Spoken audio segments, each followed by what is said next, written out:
तो दोस्तों, यह सीरीज हिस्ट्री का है जो हम लोग रुक्मिणी प्रकाशन 9000 प्लस एमसीक्यू को देख रहे थे, जो प्रीवियस ईयर पूछा हुआ क्वेश्चन है। हम लोग का आज का सेशन है दक्षिण भारत के प्रमुख राजवंश एवं कला संस्कृति मंदिर से रिलेटेड हम लोग क्वेश्चन को आज देखेंगे। पहली बार चैनल पे है तो चैनल को सब्सक्राइब जरूर करेंगे और दोस्तों में शेयर करें। आज का देखिए क्वेश्चन है दक्षिण भारत के प्रमुख राजवंश का।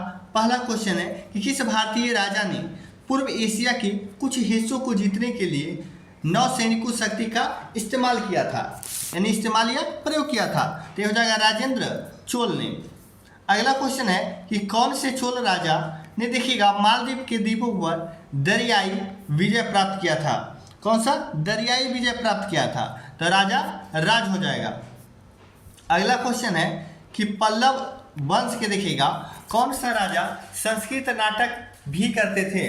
तो ये कौन हो जाएंगे? महेंद्र वर्मन। पूर्व चोल राजाओं में किसे सबसे महान माना जाता है? तो ये करी काल को माना जाता है। अगला क्वेश्चन है कि पहले के चेर वंश के किन राज्यों पर शासन किया था? ये जो था चेर वंश, ये किन राज्यों पर शासन किया था? तो तमिलनाडु और केरल पर किया था। किस चालुक्य राजा ने देखिएगा कन्नौज के राजा हर्ष को पराजित किया था? तो पुलकेशिन द्वितीय ने।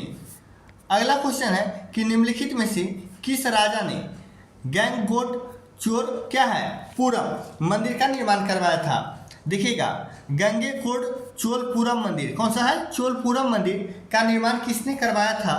तो राजेंद्र चोल प्रथम ने करवाया था। चोल राजा देखिएगा शानदार मंदिरों के निर्माता थे चोल राजा ने, जिन्होंने तंजावुर में देखिएगा कौन सा मंदिर का निर्माण करवाया था? तो ये बृहदेश्वर मंदिर हो जाएगा। पांड्य वंश की राजधानी देखिएगा यानी कहाँ था? तो मदुरई था, जो पांड्य वंश की राजधानी थी। अगला क्वेश्चन है कि निम्नलिखित राजाओं में से किसे तंजावुर में बृहदेश्वर मंदिर का निर्माण करवाया था? तो ये करवाया था राजा राज चोल ने। अगला क्वेश्चन है कि किसने मदुरई के आसपास के क्षेत्र पर शासन किया और 13वीं शताब्दी में सर्वोच्चता प्राप्त की? तो ये हो जाएगा पांड्य ने। अगला क्वेश्चन कह रहा है कि संगम काल को देखिएगा तमिल भाषा का स्वर्ण युग कहा जाता है, क्योंकि इस काल में अनेक काल जयी तमिल जो होते थे किसी में लिखे गए। तो ये लिखे गए थे किसी में? कविताएं में लिखे गए थे। बृहदेश्वर मंदिर राजा राज कौन थे? तो ये हो जाएंगे राजा राज चोल प्रथम द्वारा क्या किया था? बनाया गया था। देखिएगा अमरावती वास्तुकला को सर्वप्रथम किन शासकों द्वारा संरक्षण प्राप्त हुआ? तो ये कौन हो जाएगा? सातवाहन राजवंश द्वारा। राष्ट्रकूट राजवंश के संस्थापक कौन हैं? तो इसका संस्थापक है दंती दुर्ग हो जाएगा। अगला क्वेश्चन है हर्षवर्धन की देखिएगा मृत्यु के बाद प्रतिहार पाल एवं राष्ट्रकूट वंश के राजा किसने देखिएगा आधिपत्य प्राप्त करने के लिए एक दूसरे के साथ युद्ध लड़ा था? तो हो जाएगा कन्नौज पर। कहाँ? कन्नौज पर हो जाएगा। गोलकुंडा किले का निर्माण कैवीं शताब्दी के काकतीय शासकों द्वारा किया गया था? तो 13वीं शताब्दी। कैवीं शताब्दी हो जाएगा? 13वीं शताब्दी में। अगला क्वेश्चन है कि दक्षिण भारत का देखिएगा प्रसिद्ध युद्ध तक्कोलम के बीच लड़ा गया था। अब देखिएगा तक्कोलम जो हुआ था, अब किसके किसके बीच लड़ा गया था? प्रसिद्ध युद्ध कौन सा है? तक्कोलम। तो ये हो जाएगा चोल और राष्ट्रकूट के बीच लड़ा गया था। चोल वंश की शिलालेख के अनुसार देखिएगा कहाँ की भूमि पर वह होती थी जो मंदिरों को भेंट की जाती थी? तो कहाँ होता था? तिरुनाम टुक्कनी हो जाएगा। तिरुनाम टुक्कनी हो जाएगा। भूमि पर होती थी जो मंदिरों को भेंट किया जाता था। अगला क्वेश्चन कह रहा है कि तीसरे देखिएगा तमिल संगम की अध्यक्षता किसने की? यानी तीसरे तमिल संगम की। तो ये किया था नक्कीर। कौन? नक्कीर ने किया था। महाबलीपुरम के प्रसिद्ध समुद्र देखिएगा तट पर मंदिर का निर्माण किसने करवाया? समुद्र तट पर मंदिर महाबलीपुरम में किसने करवाया था? तो नरसिंह वर्मन प्रथम ने करवाया था।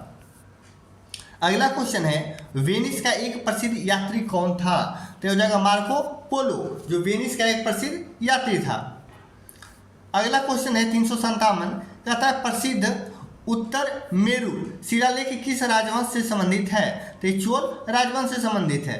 निम्नलिखित राजवंशों में से किसने सीजेरियन शैली की वास्तुकला का परिचय दिया? चालुक्य द्वारा दिया गया। निम्न में से देखिएगा सातवाहन राजवंश की राजधानी क्या था? तो सातवाहन राजवंश की राजधानी पैठण था। निम्नलिखित शासकों में से किसे तंजावुर में बृहदेश्वर मंदिर को पूरा करवाया था? तो ये हो जाएगा राजाराज चोल प्रथम ने। अगला क्वेश्चन है नटराज की प्रसिद्ध देखिएगा कांस्य प्रतिमा निम्नलिखित साम्राज्यों में से किससे संबंधित है? नटराज की जो प्रसिद्ध कांस्य प्रतिमा है ये किससे संबंधित है? तो चोल शासकों से संबंधित है। दूसरा तमिल संगम देखिए किस स्थान पर संपन्न हुआ था? तो यह स्थान हो जाएगा कपाटपुरम। अगला क्वेश्चन देखेंगे, इसमें कह रहा है कि निम्नलिखित में से किस साम्राज्य का कोरकाई में अपना निजी प्राचीन बंदरगाह था? तो कोरकाई में पांडे का था। सातवाहनों द्वारा उपयोग किए जाने वाला तांबा और चांदी का मिश्रण क्या कहलाता था? तो पोटीन कहलाता था। तांबा और चांदी का मिश्रण क्या कहलाता था सातवाहन द्वारा? पोटीन कहलाता था। अब देखिएगा विशिष्ट द्वैत दर्शन के संस्थापक कौन है? विशिष्टाद्वैत, तो इसके संस्थापक कौन हो जाएंगे? रामानुजाचार्य हो जाएंगे। तंजावुर का देखिएगा कौन सा मंदिर में चोल वास्तुकला का उदाहरण है जिसका निर्माण सम्राट राज प्रथम ने करवाया था? तो हो जाएगा बृहदेश्वर मंदिर हो जाएगा। अगला क्वेश्चन कह रहा है कि काकतीय राजवंश का अंत देखिएगा निम्नलिखित में से किसके द्वारा किया गया? तो दिल्ली सल्तनत द्वारा। कर्नाटक का मैसूर पैलेस निम्नलिखित में से किस राजवंश का आधिकारिक निवास था? तो ये हो जाएगा किसका? वाडेयार का। अगला क्वेश्चन है कि निम्नांकित में से देखिएगा कौन सा भारतीय दर्शन 6 विद्यालय में एक था? तो ये हो जाएगा योग। कौन सा हो जाएगा? योग। किस मूल भारतीय राजवंश ने अपने शासकों के चित्र वाले सिक्के जारी किए थे? तो कौन थे? सातवाहन वंश हो जाएगा। अगला क्वेश्चन कह रहा है कि दिए गए विकल्प में से देखिएगा किस राजवंश ने दक्षिण पूर्व एशिया में शिपिंग उद्यम स्थापित किए थे? तो शिपिंग जो किया था चोल वंश द्वारा। होयसल साम्राज्य की राजधानी कहाँ था? तो द्वार समुद्र हो जाएगा। अगला क्वेश्चन कह रहा है कि तंजौर चित्रकला शैली का उद्भव किस राजवंश के शासनकाल में हुआ था? तो ये हो जाएगा चोल राजवंश के शासन काल में हुआ था। आधुनिक आंध्र प्रदेश के भाग देखिएगा वारंगल की रानी रुद्रमा देवी इनमें से देखिएगा किस वंश से संबंधित थी? तो ये काकतीय वंश से संबंधित थी। चोल देखिएगा शिलालेख में निम्नलिखित गुरुकुल के अनुरक्षण हेतु प्रदान की गई भूमि को क्या कहा जाता था?